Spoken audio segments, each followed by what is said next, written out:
menjawab, iya kami bersaksi. Nah, fitrah itulah yang dibawa. Jadi pada setiap anak yang lahir itu ada hidayah yang telah dititipkan oleh Allah. Ibarat pohon kayu ada biji yang telah tertanam yang sebenarnya siap untuk ditumbuhkan. Itulah fitrah itu. Cuma ada yang dirawat, ada yang dipatahkan, dan ada yang tidak dibiarkan tumbuh.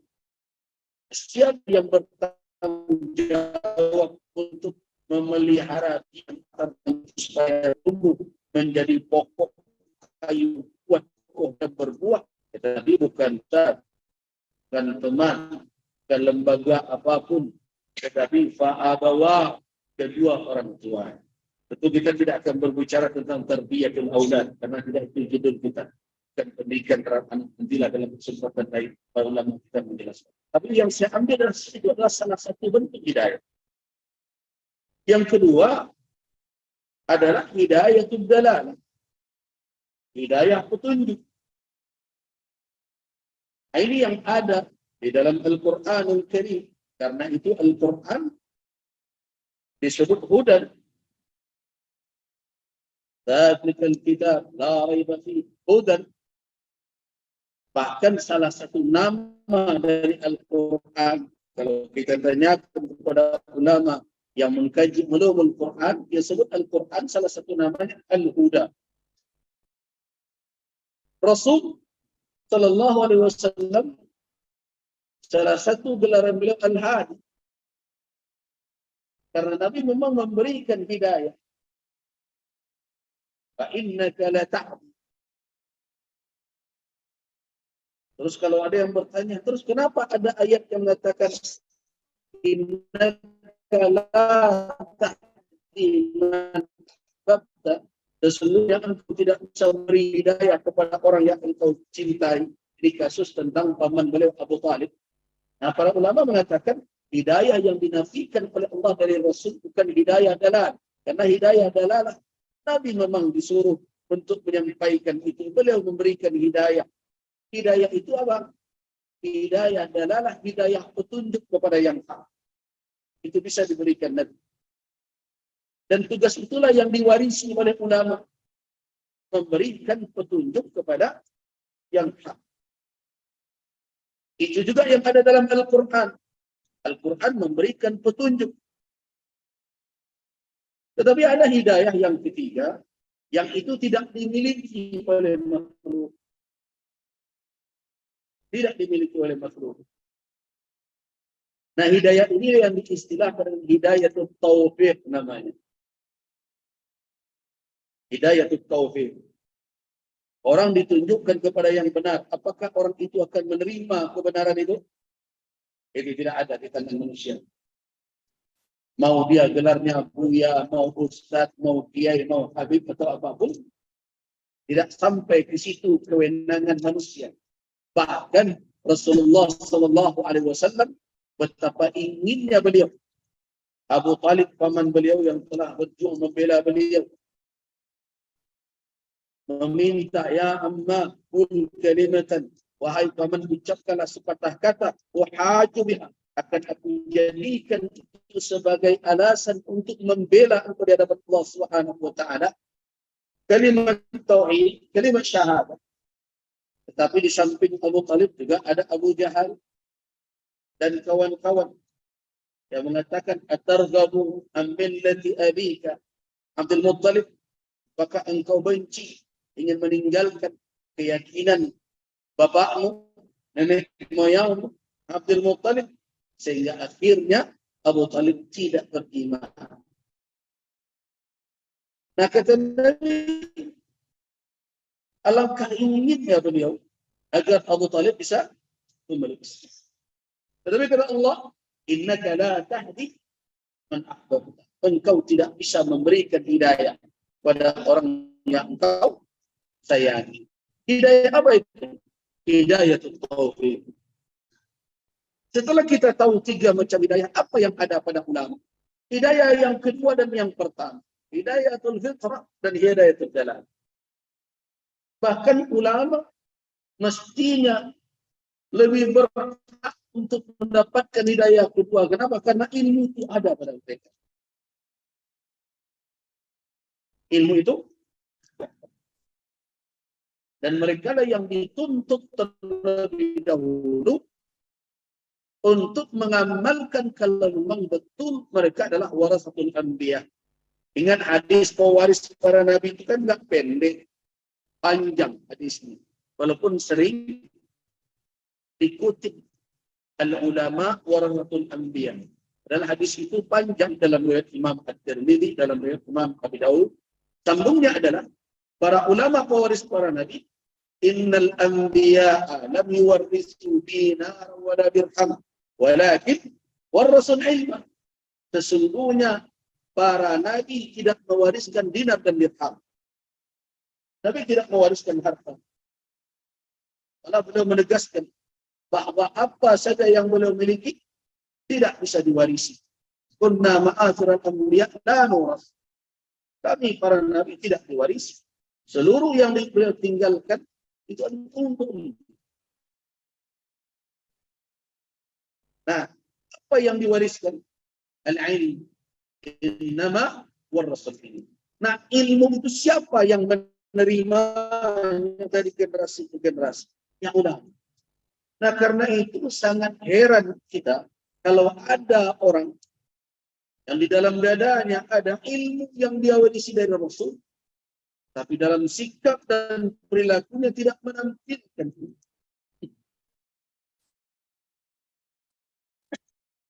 Nah, disinilah diuji apakah ilmu tersebut betul-betul menjadi ilmu atau hanya sekedar mahfuzah, sekedar hafalan saja. Dia menjadi ilmu, maka tempat atau kantong ilmu itu di dalam diri insan bukan di sini, bukan di kepala, tapi di dada. Inilah WA. Jadi kalau kita bicara, ada kitab tentang ta'zimul ilm, karangan Al-Utsaimin. Jadi katakan wi'aul ilm, kantong ilmu itu di mana? Di dada, di qalbu. Ini hanya perlintasannya saja. Cuma ada sebagian yang masuk sini keluar lagi. Ada yang kalau dalam istilah sebagian kita masuk telinga kanan, kalau keluar telinga kiri lumayan juga lewat. Yang bahayanya telinga kanan keluar kanan lagi.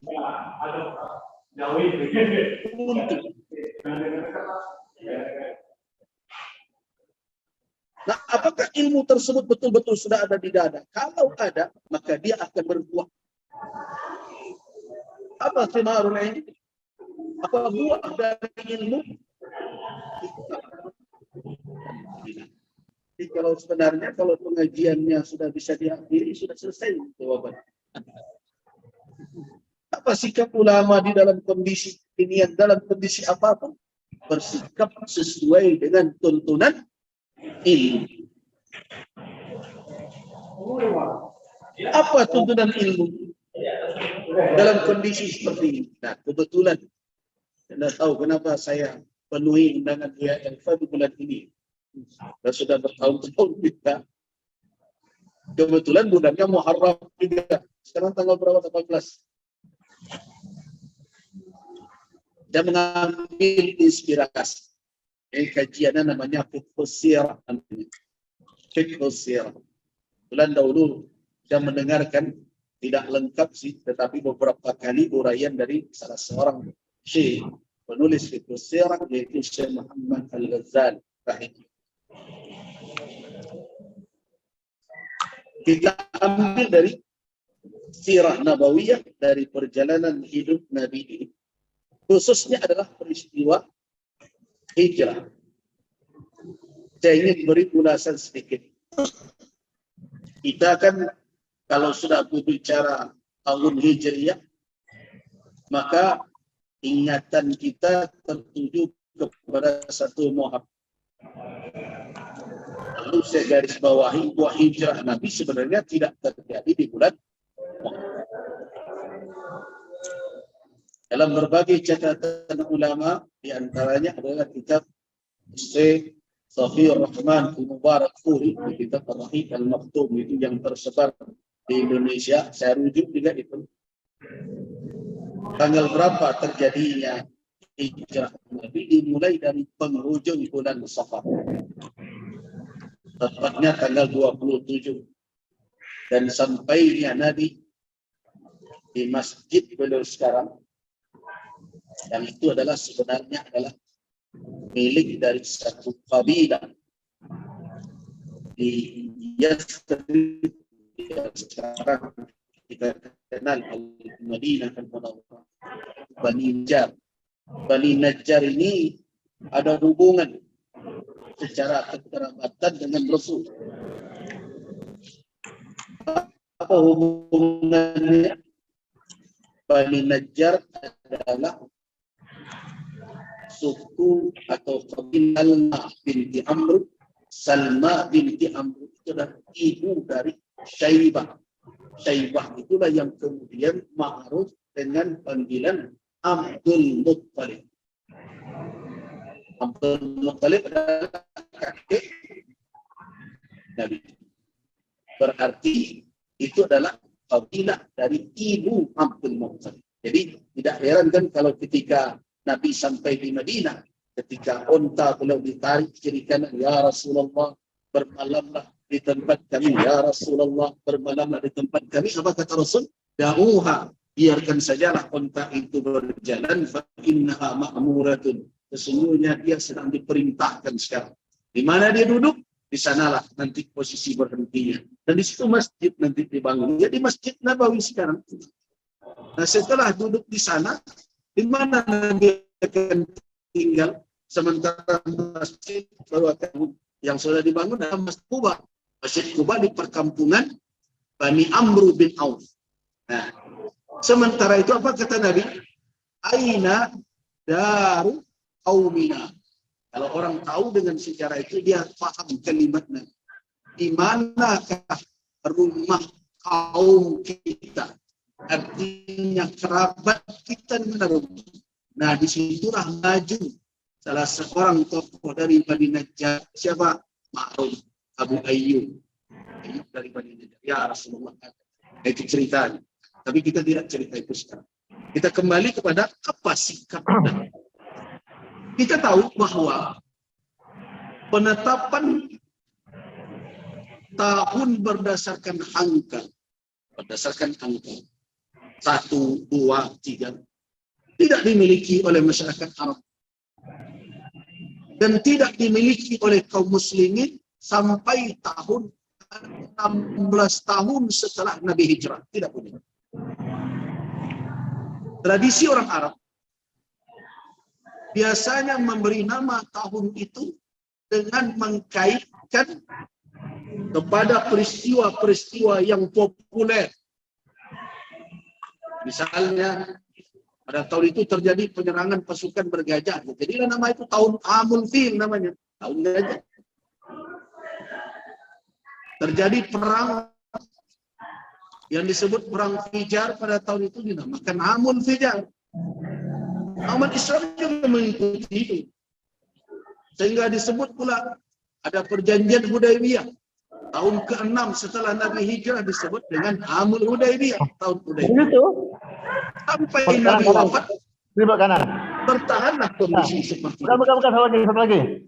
Tidak ada angka 1, 2, 3, tahun 1, tahun 2, tahun 3. Sampailah tahun ke-16. Waktu itu yang menjadi khalifah adalah Umar bin Al-Khattab, Amirul Mukminin. Umar bin Al-Khattab radhiyallahu anhu. Nah, di masa Umar, kalau kita rujuk beberapa kitab, di antaranya adalah kitab Al-Imam Al-Bukhari, At-Tarikhul Kabir, dan juga kitab Al-Imam Ibnu Asakir. Asakir dalam kitab Tarikh Dimas. Ditemukan riwayat Umar bin Al-Khattab berkirim surat kepada walinya di Iraq, Abu Musa Al-Ash'ari. Di situ tertulis dalam surat itu Sya'ban. Tapi tidak tahu di tahun berapa, Sya'ban kapan ini? Sya'ban tahun ini atau jangan-jangan Sya'ban tahun lalu. Akhirnya Abu Musa berkirim surat kepada Amirul Mukminin, "Qad ja'ana kutubuk." Telah datang surat-surat engkau kepada kami, tertulis itu Sya'ban, kami tidak tahu itu Sya'ban kapan. Fa'arrikh lana. Maka tetapkanlah tarikh untuk kita. Artinya apa? Tetapkanlah angka tahun. Tapi kalau susunan bulan, ya, bulan yang kita kenal hari ini, mulai dari Muharram sampai Dzulhijjah, dan di dalam 12 bulan itu ada bulan haram. Di dalam Al-Quran surat At-Taubah jelaskan inna iddatash syuhur indallahi 12 syahr. Kemudian Nabi menjelaskan 4 bulan haram itu dalam hadis beliau, salasatun mutataliyat, 3 berurutan, wa Rajab mudhar yang berurutan mulai dari Dzulqa'dah, Dzulhijjah, Muharram. Di bulan haram yang terpisah adalah Rajab 4. Ini sudah ada sebelum Islam. Siapa yang pertama menetapkan? Itu Nabi Ibrahim alaihissalam. Dan dikembalikan setelah nama bulan itu bergeser-geser, dikembalikan oleh kakek Nabi yang kelima, itu Kilab. Bagi siapa yang hafal dengan ranji Rasulullah SAW, Muhammad bin Abdullah bin Abdul Muttalib bin Hashim bin Abdi Manaf bin Usaid bin Kilab. Kilab inilah yang kemudian mengembalikan bulan-bulan dengan mengambil apa yang tersisa dari ajaran Nabi Ibrahim, Nabi Ismail. Jadi cuma kalau kita mau menghitung angka tahun kapan mulainya, itu perdebatan. Kemudian bulan apa pertamanya? Di dalam perdebatan itu berbagai usulan. Ketika Umar bin Khattab radhiyallahu anhu menghimpun ahli syura, sahabat kibar, tokoh-tokoh sahabat, ayo kita tetapkan. Saya mengatakan dimulai dari Maulid, tahun kelahiran. Ada yang mengatakan dari kapan Nabi mulai diangkat. Ada yang mengusulkan dari wafat, dan ada yang mengusulkan dari hijrah. Umar bin Khattab mengusulkan dari hijrah wa alaihi, dan atas qaul Umar itulah sepakat. Kenapa? Apa alasan Umar? Nah, saya ingin memunculkan alasan Umar bin Khattab ini untuk dijadikan sebagai rujukan bagi para ulama dan umat dalam bersikap di dalam hidup ini. Bukan hanya kondisi kini saja. Kata Nabi SAW, dari hijrah, kata Umar bin Khattab, dari hijrah Nabi. Kenapa? Kesederhanaan itu yang mengandung makna yang begitu. Kenapa? Karena hijrah Nabi, muhajir Nabi, farqun bainal haqqi wal batil. Itu alasan. Jadi hijrah Nabi itu adalah pilar yang menjadi farq, yang menjadi pemisah antara hak dan batil. Jadi kalau kita terus bicara tentang, janganlah berdebat terus perkara apakah Maulid, apakah tahun baru Hijriah akan dirayakan atau tidak, sebatas itu saja. Tapi nilai yang terkandung di situ apa? Sahabat bersepakat atas itu, tidak berikhtilaf, tidak berbeda. Mereka sepakat dengan Umar bahwa kita mulai penghitungan tahun 1 kita dari hijrah Rasulullah. Kenapa? Li'annaha, karena hijrah Nabi itu farq, adalah pemisah antara hak dan batil. Jadi kalau ada orang yang setiap tahun bicara tentang tahun baru Hijriah, tetapi bercampur aduk saja bagi dia antara hak dan batil. Kalau kata orang Minang, bercampur aduk secik kudo jonde, karena sama-sama budatnya. Ini berarti dia tidak mengambil pelajaran dari hijrah. Dan kalau kita telusuri peristiwa hijrah, Memang kesimpulan yang sederhananya memang seperti yang dikatakan. Tidak keliru. Kecuali kalau selama ini kita berbicara hijrah hanya dalam batasan mukjizat. Selama ini kan kita bicara hijrah kan seperti mukjizat. Iya, kita tidak benar. Di situ terjadi mukjizat. Tetapi kita tahu bahwa mukjizat itu diberikan kepada Rasul dan tidak didapat oleh kita. Nah, mestinya kita lebih memberikan porsi pembahasan pada aspek ikhtiar supaya menjadi pedoman di dalam kita bersikap. Perjalanan Nabi langkah demi langkah itu dan uswah. Sebagaimana kata Allah Subhanahu wa taala, "Walaqad kana lakum fi Rasulillah uswatun hasanah." Allah katakan di situ fi Rasulillah.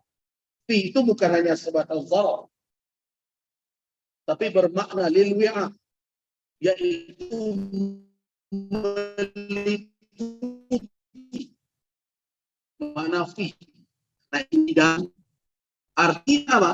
Rasulullah tidak hanya memberitahu dan perkara bagaimana cara sujud, bagaimana cara bangkit dari rukuk, bagaimana cara siam, bagaimana cara berhaji. Itu memang harus. Dalam salat, sallu kama ra'aitumuni usalli. Dalam haji, khudhu anni manasikakum. Iya. Tetapi tidak dibatasi uswah Nabi itu ada hal-hal yang demikian saja. Bagi siapa yang hidup dalam kesadaran bahwa yang kekal itu adalah akhirat, kita akan bertemu dengan Allah, pasti di dalam seluruh aspek kehidupannya dia jadikan Rasul sebagai uswah. Bukan hanya dalam perkara-perkara ibadah semata, dalam muamalah. Yang repotnya sekarang ini kan, kalau sudah perkara sholat, baru bicara. Rasul bagaimana? Kalau urusan berdagang di bawah, jangan bawa Rasul ke sini, bawa Fatahillah di atas itu. Nah, ini yang repot. Di situ. Tapi kita ketika dikatakan orang sekuler, Umar, marah, tuduh, nah, tapi perangai kita menunjukkan. Kalau panjang cerita kita tentang bagaimana berbisnis, bermuamalah secara Islam, kadang ada yang ngomong tuh, kalau mau khutbah nanti sini di masjid. Sekuler. Tapi tidak mau dikatakan. Kembali kita bahwa Nabi uswah mestinya di setiap langkah beliau itu yang memang itu harus ditauladani dalam mukjizat itu i'jazan, membuat kita lemah. Artinya orang-orang kafir maupun manusia selalu tidak akan mampu mendatangkan demikian. Bagaimana meniru? Saya pernah berhadapan dengan seorang jamaah. Jamaah ini cerdas sekali. Dia bertanya, Buya, tanya satu. Ya silakan. Mau tanya apa? Itu kan peristiwa hijrah itu begitu rumit maksudnya. Sihan, tidur, dikepung sebelumnya. Ya. Berjalan mesti mengendap-endap. Kalau siang hari tempuh jalan yang tidak biasa ditempuh orang, malam hari baru masuk ke jalan itu. Biasa ditempuh. Itu perjalanannya rumit sekali. Kenapa yang Allah tidak datangkan saja borak seperti malam Isra kepada Nabi? Datang borak, naikkan Nabi ke atas, terbang siksa-siksa. Pertanyaan. Tidak tahu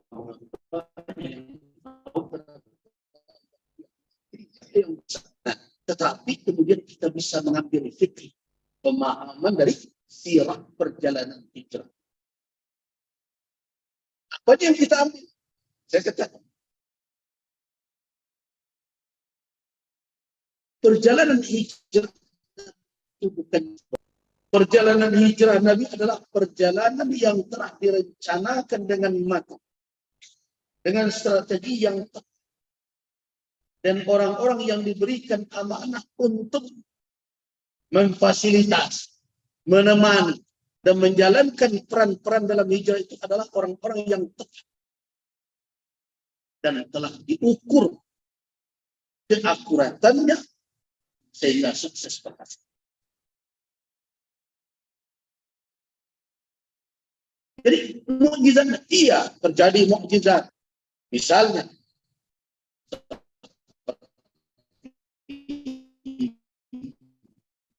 ada jari laba merpati, riwayatnya yang laba bisa jadi, sehingga akhirnya tentara yang naik ke atas atau pasukan Quraisy yang tiba di situ tidak menyangka bahwa ada orang di dalam karena ada jari laba. Itu kan hikmah. Jangan mukjizat saja yang dipandang, tapi misi besar dengan kekuatan yang dipandang oleh umat, oleh manusia lemah. Ini misi besar, misi umat manusia yang dibawa oleh Rasul untuk menyelamatkan manusia sampai akhir zaman. Mana misi yang lebih dari itu? Dengan apa diselamatkan? Dengan ribuan malaikat diturunkan? Tidak. Dengan pasukan? Tidak. Diselamatkan dengan apa? Dengan jari yang bisa diruntuhkan, disobek hanya dengan jari kelingking saja. Jadi kalau kita mau melihat Allah Jabbar, Allah Qawiyyu Matin, jangan hanya melihat ketika Allah mendatangkan angin kencang, badai, hujan batu berbagai macam. Lihat bagaimana Allah Subhanahu wa Ta'ala mempergunakan makhluknya yang dalam pandangan manusia sekali. Melindungi nabinya, Khatamul Anbiya wal Mursalin, dengan jari yang sangat lemah sekali. Yang bisa kita sobek, kita putus dengan jari kelingking. Itulah kuat. Orang kuat itu bukan orang yang hanya dari bawah kepada manusia menunjukkan saya. Orang yang bisa membuat potensi yang lemah menjadi hebat. Hari ini berarti lemah semua. Karena orang lemah semakin diperlemah. Yang hebat adalah menjadikan orang yang jadi. Itu dikatakan Umar. Kata Umar bin Khattab, "Dha'if minkum." Orang yang lemah dari kalian, qawi, kuat dalam pandangan saya sampai dia mendapatkan yang harus dimiliki. Orang yang kuat di antara kalian lemah di mata saya. Kalau di tangan itu hak orang lain sampai dia keluarkan hak itu kepada orang yang berkuasa. Bawa nama ulama. Baik ulama yang di mimbar, ulama yang di pasar, dan ulama yang menjabat.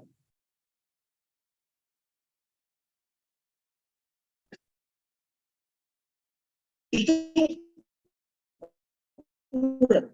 kita berbicara tentang hijrah. Kita lanjutkan sedikit tentang hijrah. Nabi SAW bertemu pertama sekali dengan pemuda Ansar. Sekarang kita kenal Ansar, yaitu pemuda-pemuda Yathrib, sejumlah 7 orang. Di antaranya Ishaq bin Zurar di situ. Ada Jabir bin Abdullah bin Riyad. Ada 7 orang. Bertemu kapan? Bukan pada tahun 14. Bukan pada tahun 13 kenabian itu. Tetapi semenjak Nabi kembali dari Taif. Kita tahu betul bahwa peristiwa Taif adalah peristiwa yang sangat memilukan. Bahkan Ummul Mukminin Aisyah radhiyallahu anha pernah bertanya kepada Nabi, "Ya Rasulullah, apakah engkau pernah mengalami situasi yang sangat rumit yang engkau hadapi dengan kaummu?" Nabi ingat peristiwa Taif.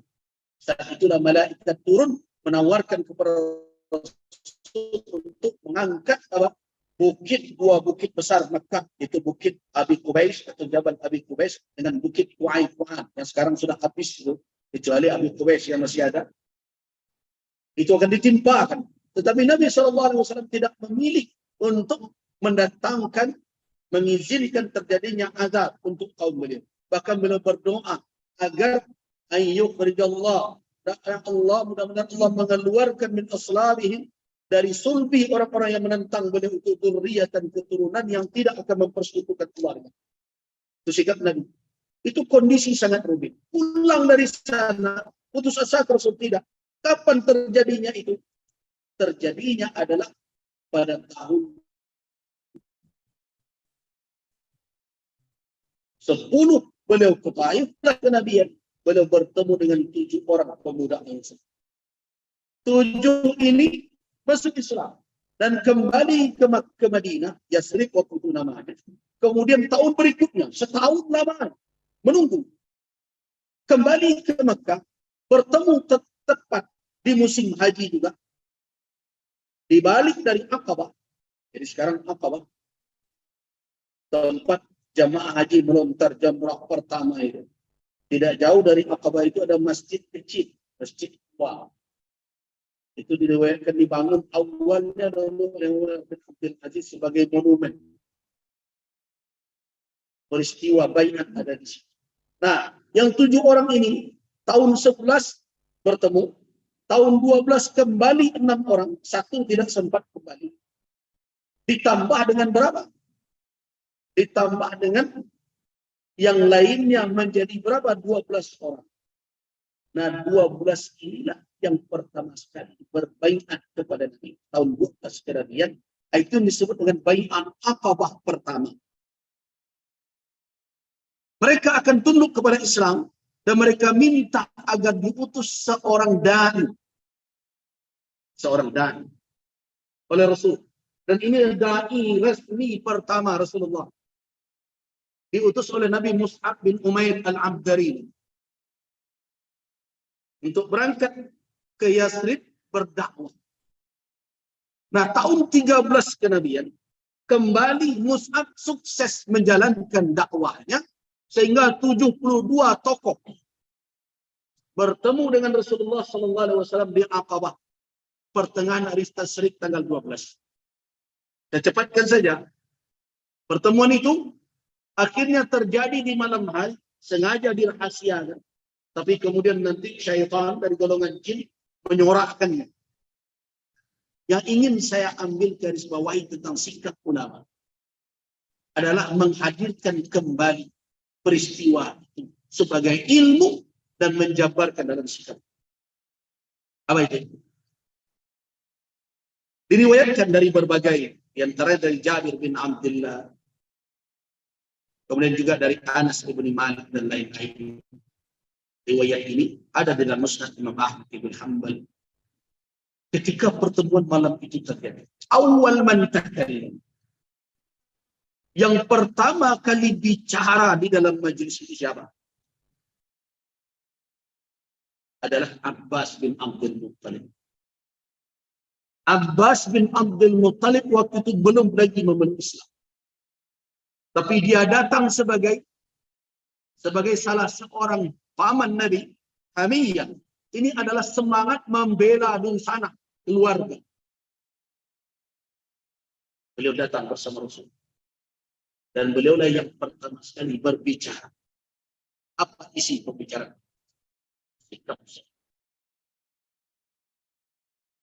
Seorang paman. Apa kata Abbas? Inna Muhammadan minna kama qad alim. Atau haitsu qad alim. Sesungguhnya Muhammad itu adalah bahagian dari kami, sebagaimana kalian ketahui. Itu kata Abbas kepada orang-orang Madinah sekarang, yang dia panggil dengan orang Khazraj. Ya ma'syaral Khazraj, inna Muhammadan minna qad haitsu qad alim. Wahai orang-orang Khazraj, walaupun di dalam ada Aus, tapi kalau sudah keluar dari Yasrib, mereka ma'ruf dengan panggilan Khazraj. Wahai orang-orang Khazraj, sesungguhnya Muhammad itu adalah bahagian dari kami sebagaimana kalian ketahui. Walaqad mana'nahu, sesungguhnya kami telah membela dia selama ini. Dari siapa?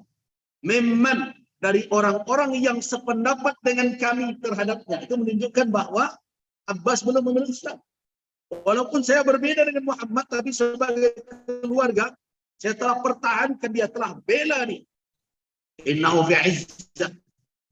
Dia ini orang yang berwibawa, terpandang di tengah kaum. Wafil man'ah, dan terjaga, terbentengi di dalam negerinya ini. Walakinnahu, akan tetapi Muhammad aba. Apa maknanya di situ? Muhammad mengabaikan jaminan dari kami dan memilih al-inhiyar, memilih untuk cenderung bergabung dengan kalian.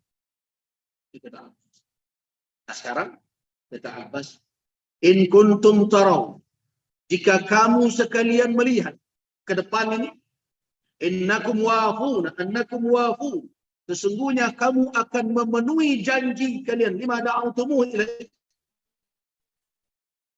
janji-janji yang kalian berikan, menurut kalian akan kalian penuhi, wa mani'u, dan akan membela dia dari musuh-musuhnya. Antum alama tahmaltum, kalian yang akan menanggung risiko, tanggung jawab. Namun in kuntum tara, jika kamu sekalian melihat, lakum musallimu wa khadhilu, akan menyerahkannya kepada musuhnya kelak, atau membuat dia hina nantinya. Aminal an, dari sekarang aku katakan kepada kalian, kata Abbas, utruku, tinggalkan Muhammad, pergi kalian. Jadi ada saatnya berbasa-basi, ada saatnya berjelas-jelas. Tidak basa-basi semua. Ada saatnya kita bermujahadah, tapi ada saatnya berjelas-jelas. Kalau ditanya ke saya, di kondisi negeri kan ini saatnya berjelas-jelas. Iya, ya. Nah.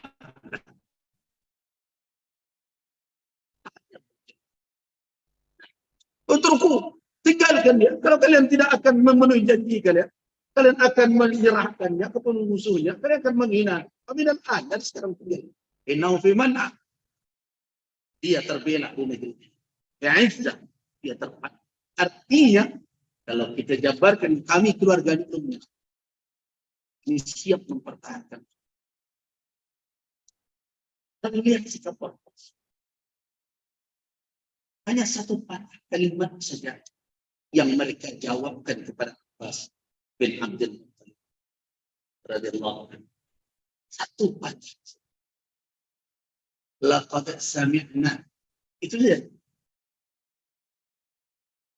Sesungguhnya kami telah mendengarkan engkau. Selesai. Kemudian mereka kemana? Menghadap kepada Rasul. Jadi tidak panjang-panjang jawaban. Kita kan enggak. Jawaban panjang. Kesimpulannya entah di mana, pusing pula kita memikirin. Lihatlah sekarang kalau kita mengadu kesimpulan, mengadu ke situ, berputar-putar kemana. Pinta mana yang akan diambil tidak jelas. Diharap orang lupa saja dengan pengaduannya. Lihat, ini pelajaran berharga. Kata orang Ansar, laqad sami'na. Sesungguhnya kami telah mendengarkan engkau. Habis itu, wal'an takallam ya Rasulullah. Bas, kami sudah dengarkan engkau. Sekarang ya Rasulullah bicara. Wahud, ambillah minna dari kami. Ambil dari kami. Apa yang menjadi hak engkau dan Allah. Ambil. Masyikta, apa saja yang engkau mau yang menjadi hakmu dan hak Allah, ambil dari kami. Minta sekarang. Nah,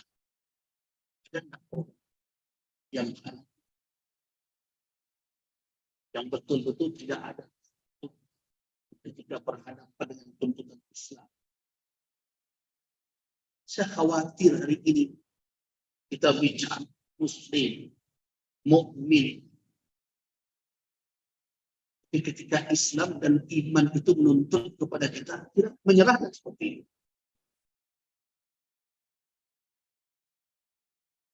Kalau Islam akan memberikan sesuatu, kalau mendapat acung tangan paling dekat. Tapi ketika Islam menuntut kepada kita untuk berkorban, memberikan, tidak banyak. Kira-kira acung tangannya di depan atau di belakang? Kan di belakang punggung pula. Ini kondisi seperti itu. Tapi orang tidak mau dibilang begitu. Kalau dikatakan itu menuduh, jangan memvonislah.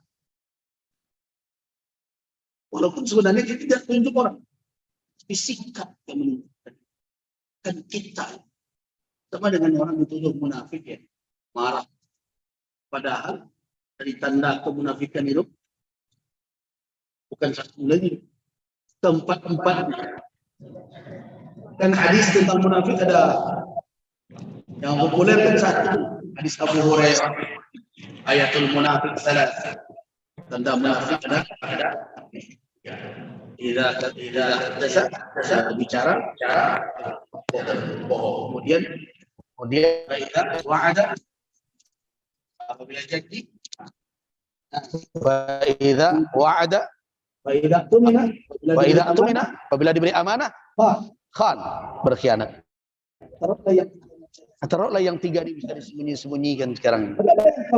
Tapi ada yang keempat dalam hadis Abdullah bin Amr bin Al-As. Hadis sahih, muttafaq alaih. Apa bunyinya? Arba'un man kunna fihi kana munafiqan khalisa. Ada 4 perkara.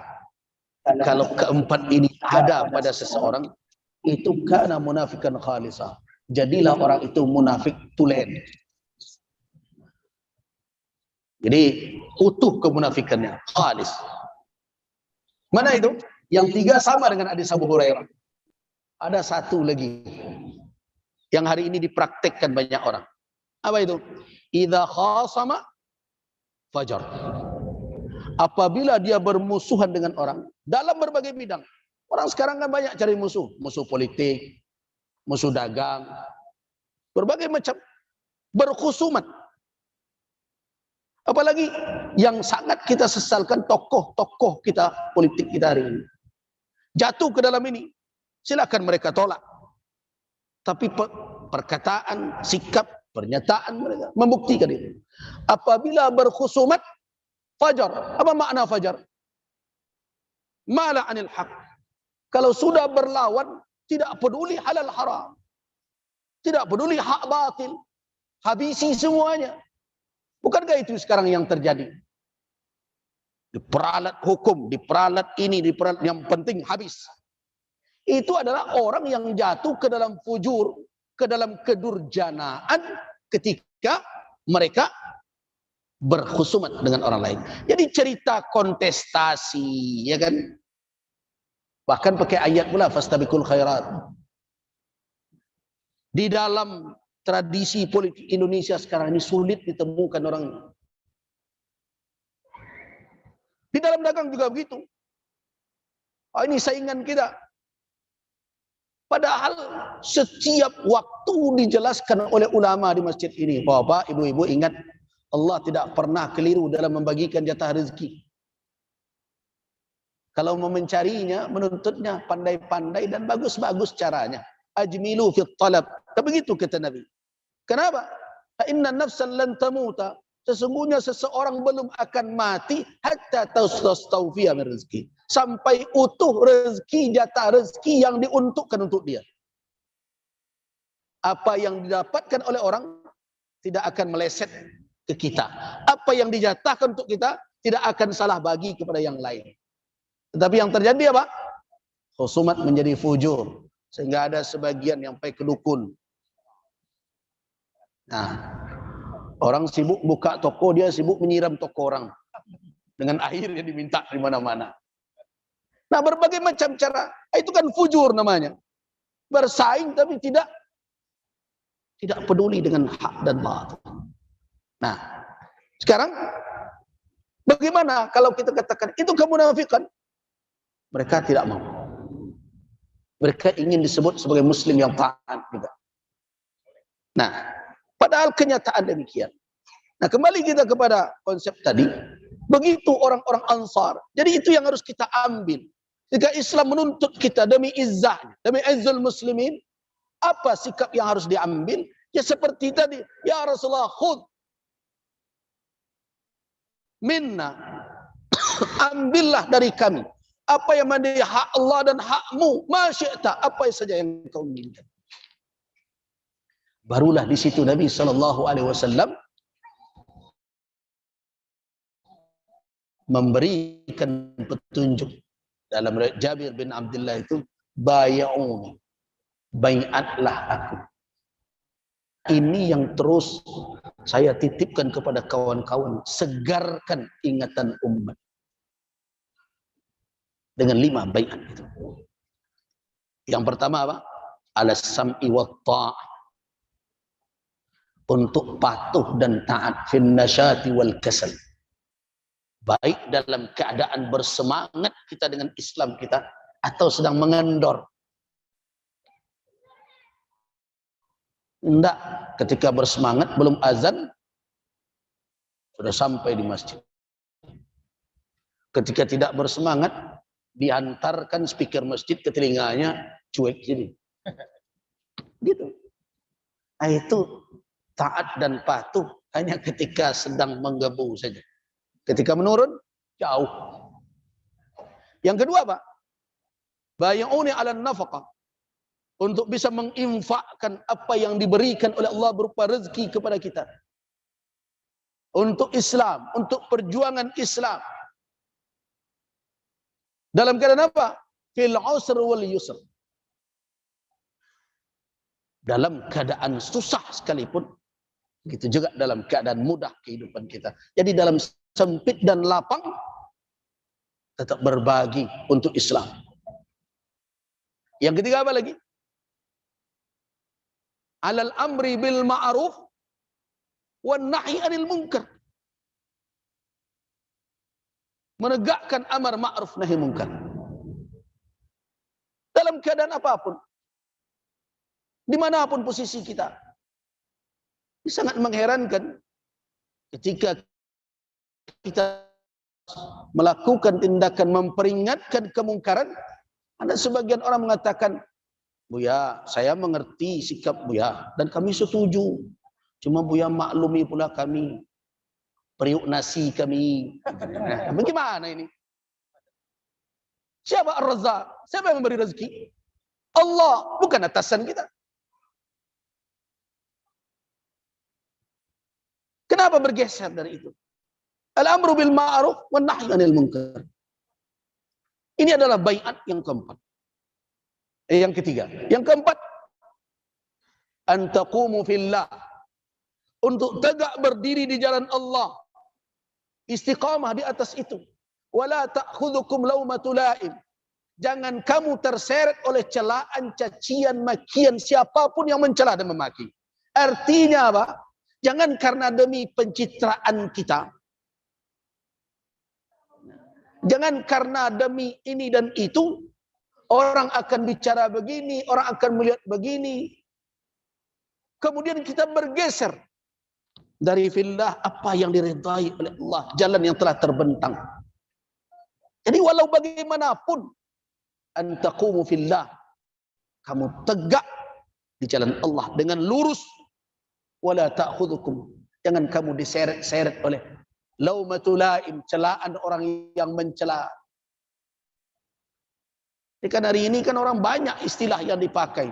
Ini kelompok radikal. Akhirnya enggak usahlah keras-keras betul. Yang halal itu ya digeser-geserlah sedikit supaya jangan terlalu radikal nanti jadi begitu. Jangan. Yang hak harus dikatakan hak, yang batil harus dikatakan batil. Walaupun harus kehilangan jabatan, ya silakan. Ini kan sementara. Pertanggungjawaban kita di mana? Di akhirat. Itulah yang akan kita pikul. Makanya ada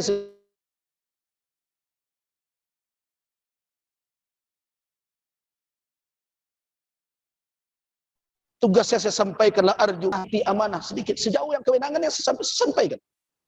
Allahu syahid, Allah yang menjadi saksi atas apa yang saya katakan. Ketika saya harus mengatakan ini, Pak ini nggak bisa, buyakan dulu PNS berbagai. Ya sudah, kalau kalian tidak suka diambil NIP saya tidak perlu. Nah, jadi Ini adalah yang keempat. Yang kelima, baru Nabi katakan, wa antansuruni wa tamna'un. Kalian tolong saya, kalian bela saya apabila saya telah pindah berhijrah ke tempat kamu sekalian, sebagaimana kalian membela diri kalian dan anak istri kalian. Itu 5 baiat. Nah, kalau 5 baiat ini dibawa sekarang oleh orang-orang yang memang ingin selamat hidup di dalam kehidupan dunia ini, saya rasa umat ini akan kembali menjadi memiliki izzah. Nah, saya berharap umat juga membantu ulama-ulama yang tegak menjalankan 5 butir baiat ini kembali. Ya sudahlah, kita cukupkan sampai di sini. Waffaqnallahu wa iyyakum lima yuhibbu wa yarda. Wabillahi taufiq wal hidayah. Wassalamualaikum warahmatullahi wabarakatuh. Ya, sebelum diskusi, informasi pertama kepada pengurus masjid dan pengurus dalam, baik DPP, DPW, DPD. Habis kajian nanti kita berkumpul di kantor masjid sebentar ya.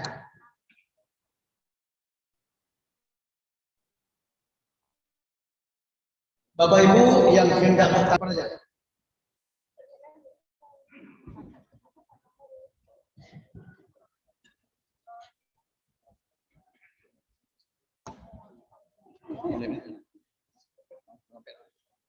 Assalamualaikum warahmatullahi wabarakatuh. Waalaikumsalam. Saya bertanya tentang masalah tauhid. Jumat hari ini ya,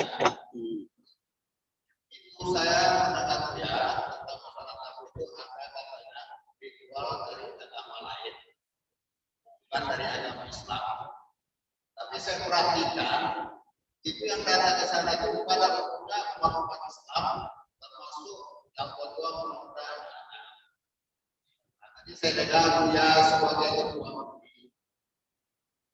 Saya usulkan supaya dia buat fatwa bahwasanya itu kalau memang bukan dari agama Islam itu sudah haram. Jadi maksud saya kenapa dia harus membuatkan fatwa? Kurang-kurangnya dia telah lepas dari tanggung jawab. Dia telah menyampaikan.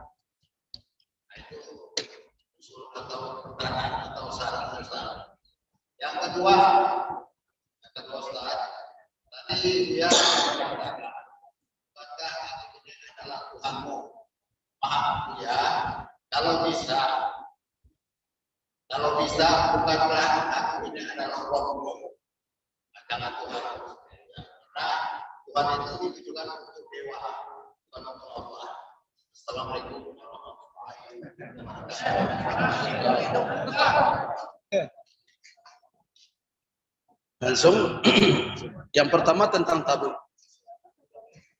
Tabu ini sudah kita lakukan koordinasi dan pihak dari pemerintah daerah khusus dinas kebudayaan di tingkat Sumbar sudah memahami.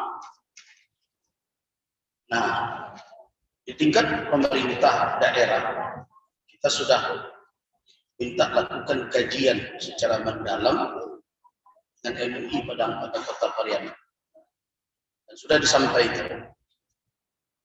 Nah, sedangkan fatwa secara umum jadi begini, orang kan kadang memahami fatwa ini tidak memahami bagaimana berfatwa. Di fatwa itu bukan sejuk tekanan kemudian kecian, sejuk ketujuh keluar. Nah, itu ada fatwa yang kalau difatwakan kemudian orang-orang yang ada di dalam itu belum memahami fatwa itu, maka fatwa itu bukan ini akan mereka dustakan sehingga wibawa fatwa itu menjadi hilang. Nah, kemudian ada fatwa yang mesti dikeluarkan di tingkat lembaga keulamaan dan ada fatwa yang mesti diserahkan kepada personal dari ulama. Jadi tidak mesti harus fatwanya semuanya majelis ya. Nanti ada yang bertanya gimana hukumnya perempuan naik ojek tapi yang mengendarainya motornya adalah laki-laki. Tolonglah MUI fatwanya. Itu semua MUI pula memfatwakannya akhirnya. Jadi itu sudah beberapa kali dibahas. Maka langkah yang diambil pertama sekali adalah langkah dakwah dahulu. Karena kalau fatwa itu dikeluarkan begitu saja, sedangkan jangankan di antara karangan dai saja ada yang memahami itu bukan persoalan ritual. Tetapi saya sudah mungkin sampai ke Bapak ada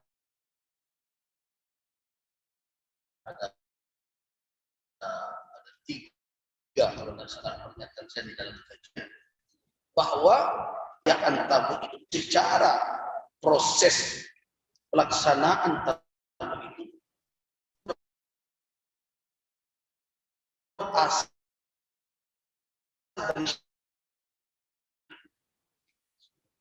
dari, tapi ini perlu digarisbawahi. Ini bukan berarti mengatakan orang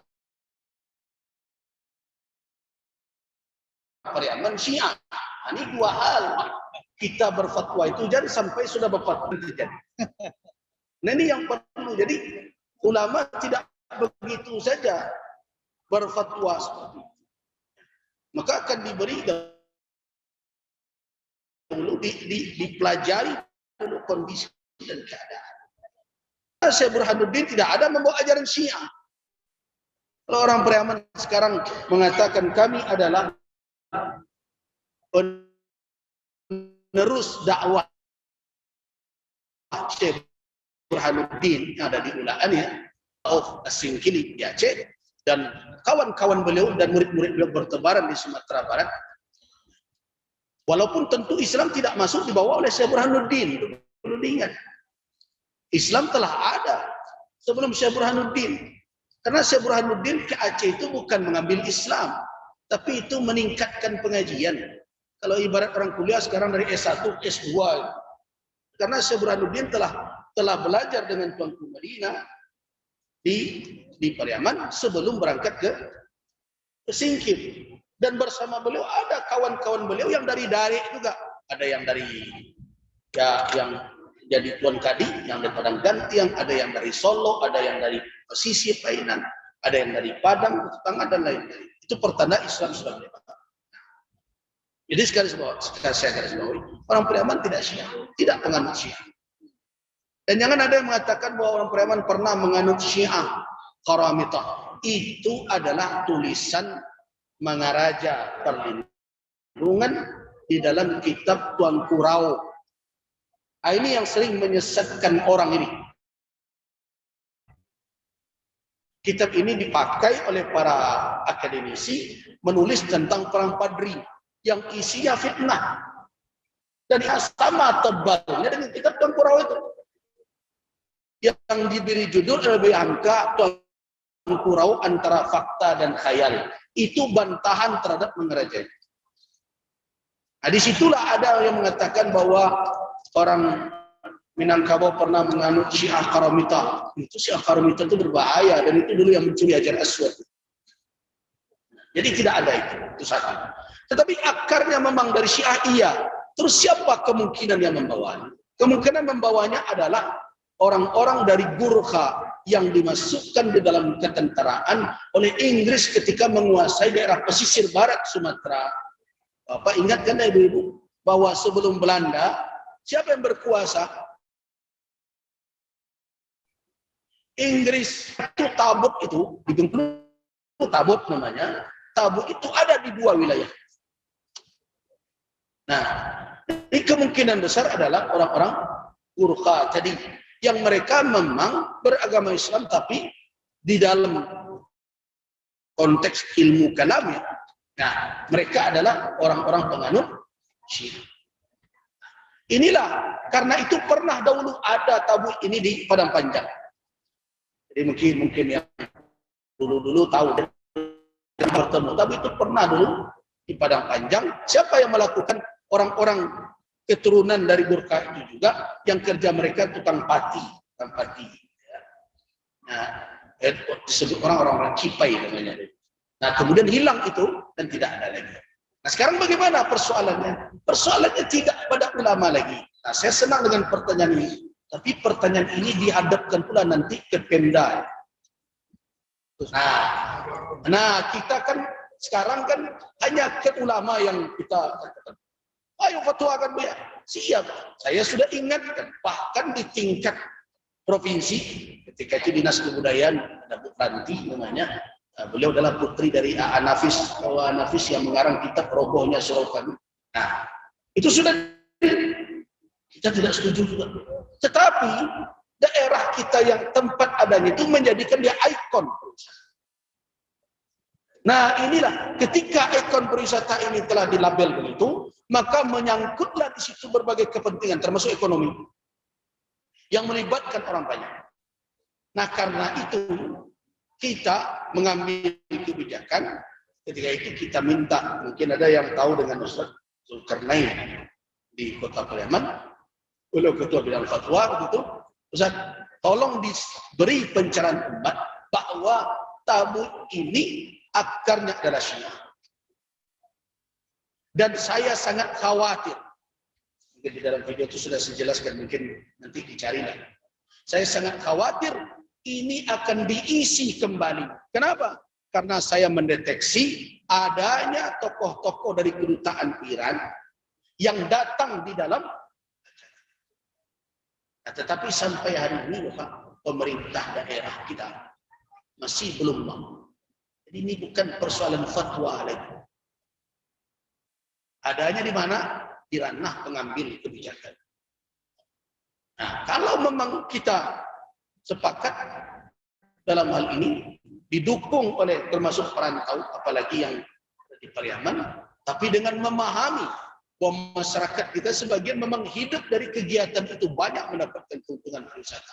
Kita harus berpikir kembali bagaimana mencarikan ikon pariwisata yang tidak mengkhawatirkan akan merusak akidah. Nah, itu sampai di situ perjalanan MUI. Sampai di situ. Nah, apakah suatu saat nanti akan sampai kepada totalitas? Jadi ketika totalitas itu MUI sudah berhadap-hadapan. Kalau kini sendiang-menyendiang. Ibarat orang bersilih ya, alun maduk panas. Tapi kalau tidak jonamuk mereka, mungkin akan tiba saatnya. Tapi mudah-mudahan tidak sampai ke situ. Sudah sadar orang yang mengambil kebijakan bahwa ini berisiko. Nah, mereka tempatkan. Nah, tapi ada sebagian dari tokoh-tokoh kita. Nah, itulah salah satu yang membuat mereka menganggap saya radikal. Kata mereka, jangan dipandang itu dengan syariat. Pandang itu sebagai kebudayaan. Saya jawab bahwa di dalam Islam tidak ada aspek kehidupan yang terlepas dari tinjauan syara. Di dalam adat Minang, syara itu adalah jiwa dari adat. Karena itu, pepatahnya lengkapnya adat pesandi syarat, syarat pesandi kitabullah, adik bapak nih syarat berlindung, syarat mengatur adat memakai. Artinya, tidak ada suatu tindakan yang tidak diisi dengan pertimbangan syariat di dalamnya. Halal dan haramnya, sah dan batalnya, dilakukan atau ditinggalkan. Nah, sampai di situ kita telah sampaikan. Cuma belum lagi. Tapi tentu kita tidak akan menyerah dan terus mengingatkan. Dakwah tentu tidak akan selesai dengan sekali pancuang. Itu satu. Terus apa lagi? Yang kedua tadi? Masalah. Jadi ada terjemah. Saya tahu sebagian orang risih dengan kata Tuhan. Nah, sebagaimana juga risih dengan kata sembahyang. Nah, karena dianggap sembahyang itu sembahyang widiwas. Itu. Ini saduran. Di dalam konsep terjemah, selama itu terjemah, jadi bukan dipakai sebagai untuk alat beribadah. Jadi ada dua. Jadi kita ketika mengkaji hal ini tidak boleh diambil satu saja. Nah, sebab ada bahasa yang kalau disampaikan seperti ibarat belum tersadur ke dalam bahasa Indonesia. Belum tersadur. Satu. Atau yang kedua, bahasa itu tersadut tapi belum populer di tengah masyarakat. Maka bagaimana cara memberikan pemahaman? Disitulah ulama mengatakan, sudah sampaikan saja salat. Kemudian apa lagi? Kalau perlu saum siam. Nah, kalau perlu Rabb, ilah. Ya, ilah tidak Allah maknanya. Nah, ilah gitu. Ini satu prinsip. Yang kedua adalah ada yang berpendapat kita boleh menterjemahkan takriban ila fahmi untuk mendekatkan kepada pemahaman mereka, tetapi jangan dikatakan bahwa itu adalah sebagai wasilah untuk berta'abbud, untuk beribadah. Nah, jadi yang kalau saya tidak memakai kalau berdoa, ya Tuhanku, ini tidak. So itu doa, itu ibadah. Tetapi ketika menjelaskan kepada orang supaya dia faham bahwa itu maknanya adalah yang disembah daripada panjang betul, kata Tuhan bisa menjadi takriban. So makna Rabb tidak cukup hanya dengan kata Tuhan. Makna Rabb bisa bermakna adalah Murabbi. Makna Rabb bisa bermakna Khaliq. Banyak makna yang ada dalam Al-Quran. Jadi itu konsepnya. Jadi tidak salah ketika orang menerjemahkan untuk memberikan takrib pendekatan. Tetapi kalau memakainya di dalam beribadah, itu tidak tepat. Tidak benar. Contoh, ketika kita berdoa, wahai Tuhanku, saya termasuk yang jangan pakai itu. Pakai ya Rabbi. Nah, ya Ilahi. Tetapi kalau di dalam berceramah, mengingatkan, apalagi kalau di kampung anda tidak ngerti dalam suara rumi itu alat tutulian, apalah dicari ketua. Nah itu maknanya. Begitu caranya. Itu dalam metode dakwah. Jadi jangan, tidak semua orang yang menyebutkan kata Tuhan, apalagi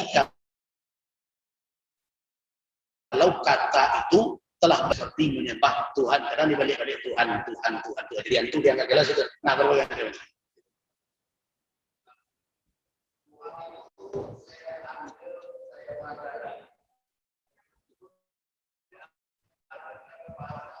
Ya, dari Sanskrit, benar.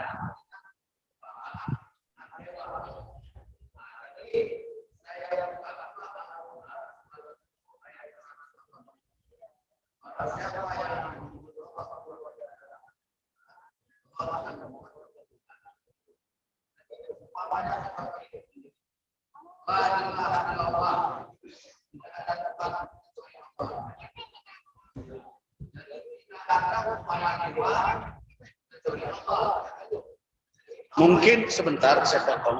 Mungkin Bapak harus ada satu pemahaman. Ada kata itu makna lughawi. Ada kata itu makna istilahi urfi. Ya Pak? Ini saya jelaskan dulu. Jadi yang Bapak sebut itu adalah makna lughawi. Sama dengan salat.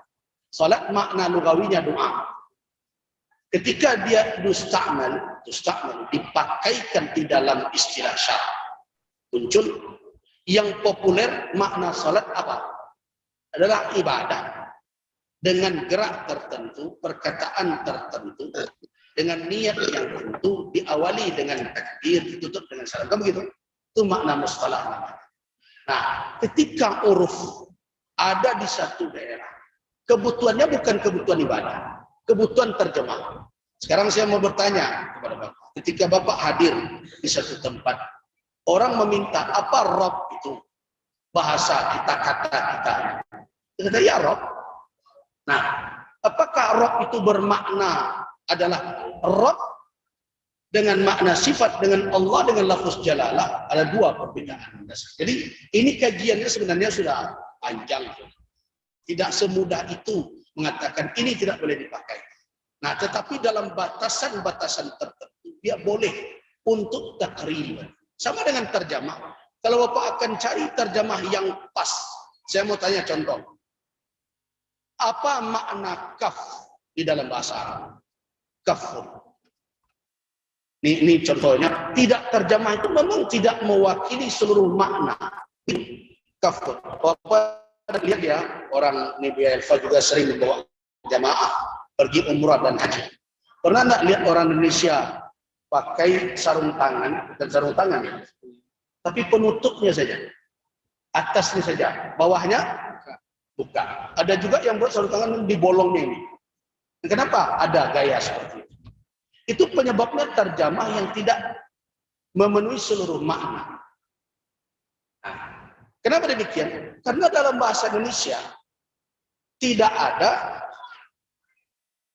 arti dari makna kafun itu secara persis. Sekarang saya coba bahasa Indonesia. Kalau dari lengan, dari ketiak sampai ke ujung jari apa namanya? Lengan atau tangan. Nah, sekarang saya bagi itu. Ini kajiannya ke fikih lughah jadinya. Nah, jadi tidak sesederhana itu, Pak. Kemudian dari ketiak sampai ke siku apa namanya? Nah, itu yang tepat yang dipakai, pangkal lengan.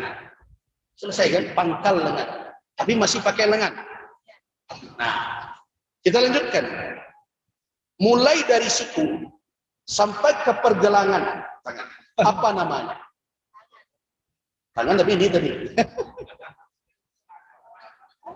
Ya PR lah kira-kira. Nah, ini contoh, Pak. Tapi kita tidak bisa menerjemahkannya. Jadi terjemah itu dibutuhkan ketika pembicaraan. Nah, yang Bapak bicarakan tadi tidak boleh ketika beribadah bertakarruf. Ya sama dengan Al-Quranul Karim. Nanti saya cerita sedikit perdebatan ketika terjemah Al-Quran pertama sekali akan dilakukan di Al-Azhar. Nah, di sini ya, ini belum bertemu kita. Apa namanya? Kita lanjutkan. Mulai dari pergelangan tangan ke ujung jari apa namanya?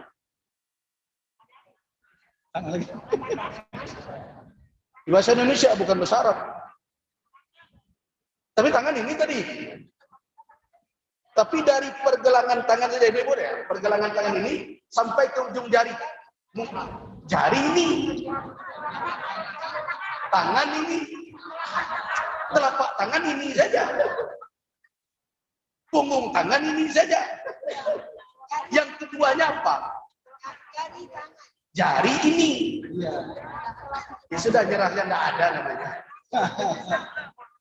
Nah, kemudian diterjemahkan kafun ini. Kafun itu ini, Pak. Kedua-duanya.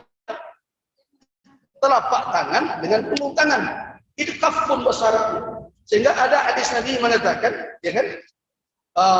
Itu kisah Asma datang kepada Nabi pakai pakaian yang agak ketat transparan, ditegur oleh Nabi, ya Asma idza balagatil mar'atul mahid, apabila wanita sampai pada saat dia telah haid, tidak boleh nampak dari tubuhnya min jasadi illa alawhal asara ila kaffaihi.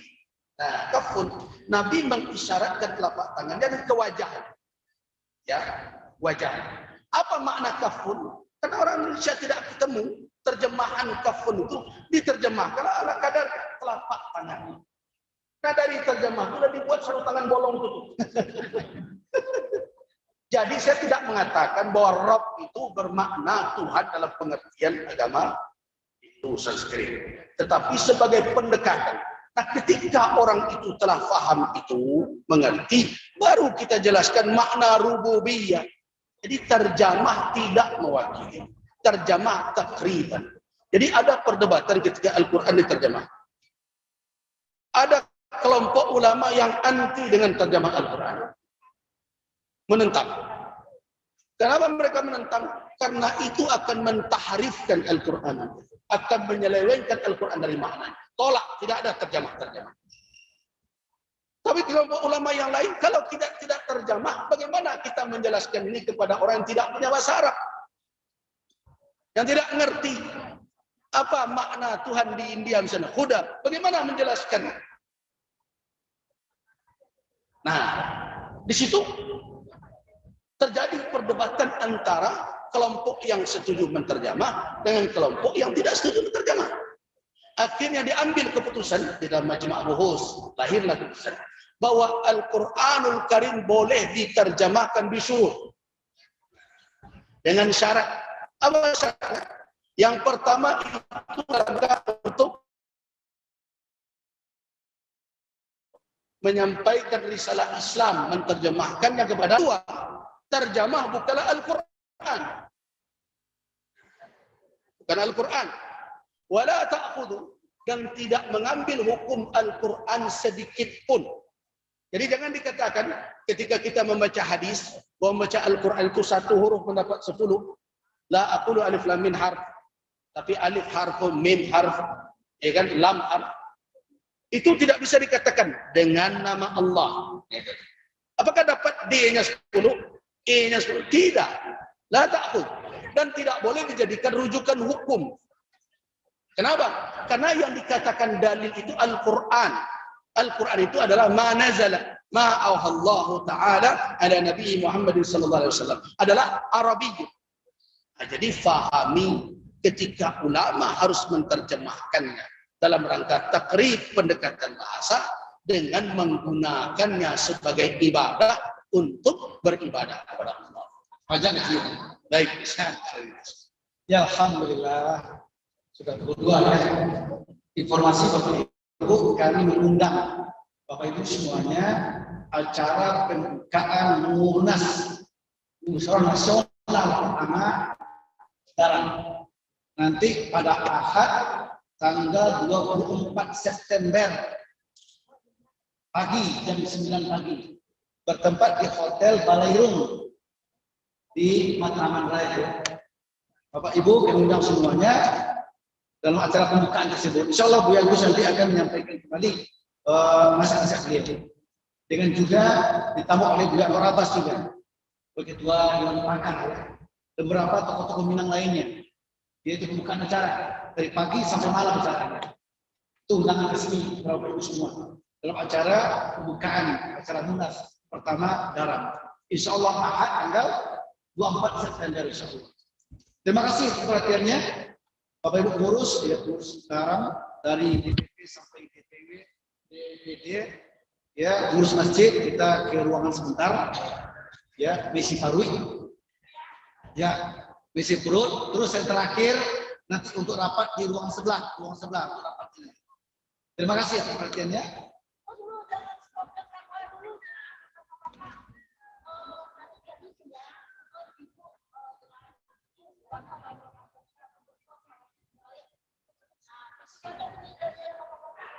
Oh ya, alhamdulillah sudah terkumpul untuk ibu-ibu Al-Quran 115 Quran ya. Alhamdulillah, semoga Allah ganti, Allah berbaik kehidupan semuanya. Ya, kalau ada Bapak silakan saya duduk dong ya. Mau berwakaf Quran silakan duduk dong. Terima kasih. Kita tutup dengan doa tutup majelis. Terima kasih Bu Agus Rizal. Semoga ini ibadah bagi dia dan berguna untuk semuanya. Subhanaka Allahumma wa bihamdika asyhadu an la ilaha illa anta astaghfiruka wa atubu ilaik. Assalamualaikum warahmatullahi wabarakatuh.